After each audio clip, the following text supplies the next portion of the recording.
السلام عليكم ورحمة الله وبركاته. بسم الله والحمد لله والصلاة والسلام على أشرف رسول الله وعلى آله وأصحابه الفائزين برضا الله. സ്വലാത്തിന്റെ മഹത്വം ഭാഗം 17.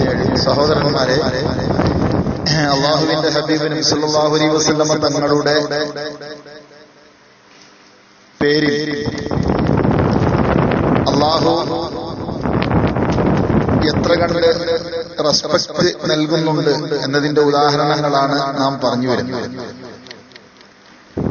മഹാനായ ഇമാം ത്വബറാനി റളിയല്ലാഹു അൻഹു അദ്ദേഹത്തിന്റെ മുഅ്ജമുൽ കബീർ ഒരു ഹദീസ് ഉദ്ധരിക്കുന്നത് കാണാൻ കഴിയും. നബി സല്ലല്ലാഹു അലൈഹി വസല്ലം തങ്ങൾ പറഞ്ഞതായാണ്, മൻ ഖാല ജസല്ലാഹു അന്നാ മുഹമ്മദൻ മാ ഹുവ അഹ്ലുഹു അത്അബ 70 കാത്തിബൻ അൽഫ സുബാഹി. ആരെങ്കിലും ജസല്ലാഹു അന്നാ മുഹമ്മദൻ മാ ഹുവ അഹ്ലുഹു അത്അബ 70 കാത്തിബൻ അൽഫ സുബാഹി, ജസല്ലാഹു അന്നാ മുഹമ്മദൻ മാ ഹുവ അഹ്ലുഹു എന്ന ഒരു ദുആ ഒരാള് ചൊല്ലിയാൽ, ഒരു വട്ടം ചൊല്ലിയാൽ, അത്അബ 70 കാത്തിബൻ അൽഫ സുബാഹി, 1000 പ്രഭാതം അഥവാ 1000 ദിവസം 70 മലക്കുകളെ, എഴുത്തുകാരായ മലക്കുകളെ അവൻ ക്ഷീണിപ്പിച്ചു എന്നാണ് പറയുന്നത്. ഈ ദുആ ഹദീസിൽ വന്നതുപോലെ ഞാൻ ചൊല്ലിയിട്ടുണ്ട്. പക്ഷേ നമ്മൾ ചെല്ലുമ്പോൾ കുറച്ച് മര്യാദ പാലിച്ചുകൊണ്ട് ചെല്ലണം. ഇൻഷാ അല്ലാഹ് അതിന്റെ വിശദീകരണങ്ങൾ പിന്നീട് ചില ക്ലാസ്സുകളിൽ നൽകണമെന്ന് ഉദ്ദേശിക്കുന്നു.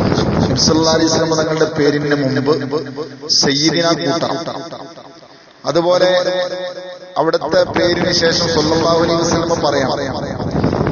ഈ ദുആ സ്വലാത്ത് ചൊല്ലിക്കൊണ്ടുള്ള ദുആ അല്ലാത്തത് കൊണ്ട്, ജസല്ലാഹു അന്ന എന്നതുകൊണ്ട് തുടങ്ങുന്നത് കൊണ്ട്, മുഹമ്മദൻ എന്നതിന് ശേഷം സല്ലല്ലാഹു അലൈഹി വസല്ലം എന്ന് പറഞ്ഞുകൊണ്ട് ദുആ ചെയ്യണം. ഹദീസിൽ അത് ഇല്ല. എന്നാലും ഞാനത് ബഹുമാനത്തോടുകൂടെ എല്ലാം ഉച്ചരിച്ചുകൊണ്ട് ഒന്നുകൂടെ പറയാം. ജസല്ലാഹു അന്ന സയ്യിദന മുഹമ്മദൻ സല്ലല്ലാഹു അലൈഹി വസല്ലം മാ ഹുവ അഹ്ലുഹു. എന്താണ് ഇതിന്റെ അർത്ഥം? അല്ലാഹു സുബ്ഹാനഹു വ തആല മുഹമ്മദ് മുസ്തഫ സല്ലല്ലാഹു അലൈഹി വസല്ലം തങ്ങൾക്ക് നമ്മെ തൊട്ട് ഏറ്റവും നല്ല പ്രത്യുപകാരം ചെയ്യട്ടെ. നിമിതങ്ങൾ ഏത് നിലക്കിലുള്ള പ്രത്യുപകാരത്തിന് അർഹനാണോ ആ നിലക്കുള്ള ഉപകാരങ്ങളെല്ലാം അല്ലാഹു നൽകട്ടെ.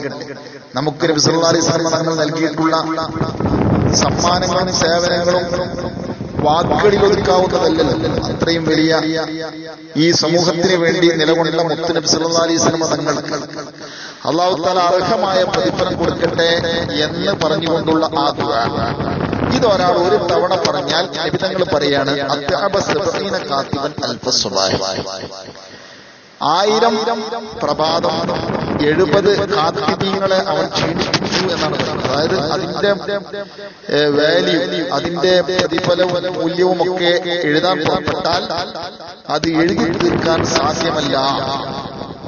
അത്രയും അതിന്റെ പ്രതിഫലം വളരെ വൈഫല്യമേറിയതാണ് എന്നാണ് പറയുന്നത്. മഹാനായ ഇമാം ഷറാനി റളിയല്ലാഹു അൻഹു പറയുന്നു, അക്കാരണത്താൽ വഹിയ മിൻ ഔറാദി ഫഅഖൂലുഹാ അൽഫ മറത്തിൻ സുബാഹൻ വഅൽഫ മറത്തിൻ മസാഅ കുല്ലി യൗമിൻ.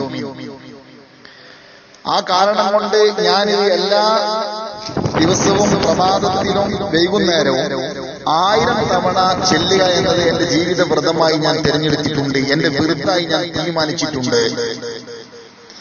നമുക്ക് 1000 പോയിട്ട് ഒരു 100 തവണ പോലും ചെല്ലാൻ നമുക്കൊണ്ട് സാധിക്കുകയില്ല എന്ന് മറ്റൊരു കാര്യം. പക്ഷേ മഹാനായ ഇമാം ഷറാനി തങ്ങൾ പറയുന്നു, ഇത്രയും വലിയ പ്രതിഫലാർഹമാകയാൽ ഈ ഒരു ദുആക്ക് നബി സല്ലല്ലാഹു അലൈഹി വസല്ലം തങ്ങളുടെ കെയറോഫിലുള്ള അവിടുത്തെ പേര് ചെല്ലുന്നു എന്ന കാരണം കൊണ്ട് കിട്ടുന്ന ഈ ബഹുമതിയെ കരസ്ഥമാക്കി കിട്ടാൻ വേണ്ടി, അതിന്റെ മൂല്യം സ്വായത്തമാക്കാൻ വേണ്ടി ഞാൻ എല്ലാ ദിവസവും 1000 പ്രഭാതത്തിലും 1000 സായാഹ്നത്തിലും ചെല്ലാറുണ്ട്. ഞാനിത് പറയുന്നത് നബി സല്ലല്ലാഹു അലൈഹി വസല്ലം തങ്ങളുടെ പേരിലുള്ള സ്വലാത്ത് ചെല്ലുമ്പോൾ അതിന് ഇത്രയധികം ബഹുമതി ഉണ്ടാകുമോ എന്ന് ശങ്കിക്കേണ്ടതില്ല. നബി സല്ലല്ലാഹു അലൈഹി വസല്ലം തങ്ങളുടെ പേരിലുള്ള ദുആകൾക്കും അവിടുത്തെ പേരിലുള്ള ഏത് പ്രവർത്തനങ്ങൾക്കും അല്ലാഹു തആല അത്രമാത്രം വലിയ ബഹുമതിയാണ് നിശ്ചയിച്ചിട്ടുള്ളത്. ഇത് മനസ്സിലാക്കി തരാൻ വേണ്ടിയാണ്. നിങ്ങൾ നോക്കൂ, നബി സല്ലല്ലാഹു അലൈഹി വസല്ലം തങ്ങളുടെ പേരിൽ മാത്രമല്ല, അവിടുത്തെ സമൂഹത്തിന്റെ പേരിൽ ചെല്ലുന്ന, അവിടുത്തെ സമുദായത്തിന്റെ പേരിൽ ചെല്ലുന്ന പിന്നെ പ്രാർത്ഥനകൾക്ക് പോലും വലിയ ബഹുമതി. കാരണം അത് സാധാരണ സമുദായമല്ല, നബി സല്ലല്ലാഹു അലൈഹി വസല്ലം സമുദായമാണ്. അവിടവുമായി കണക്ഷനുള്ള ഏതൊരു വിഷയത്തിനും അല്ലാഹു തആല കൊടുത്ത ബഹുമതി അങ്ങനെയാണ്. ഇപ്പോൾ അത് പരത്തി പറയാൻ പറ്റുന്നതല്ല.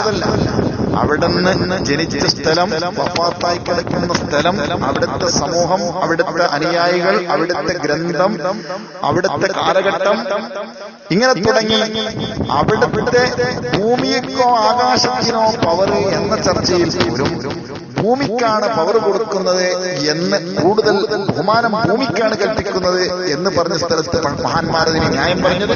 കാരണം മുത്തു മുഹമ്മദ് മുസ്തഫ സല്ലല്ലാഹു അലൈഹി വസല്ലം തങ്ങൾക്ക് താമസിക്കാൻ അല്ലാഹു തആല തെരഞ്ഞെടുത്തത് ഭൂമിയെ ആണല്ലോ എന്നാണ്.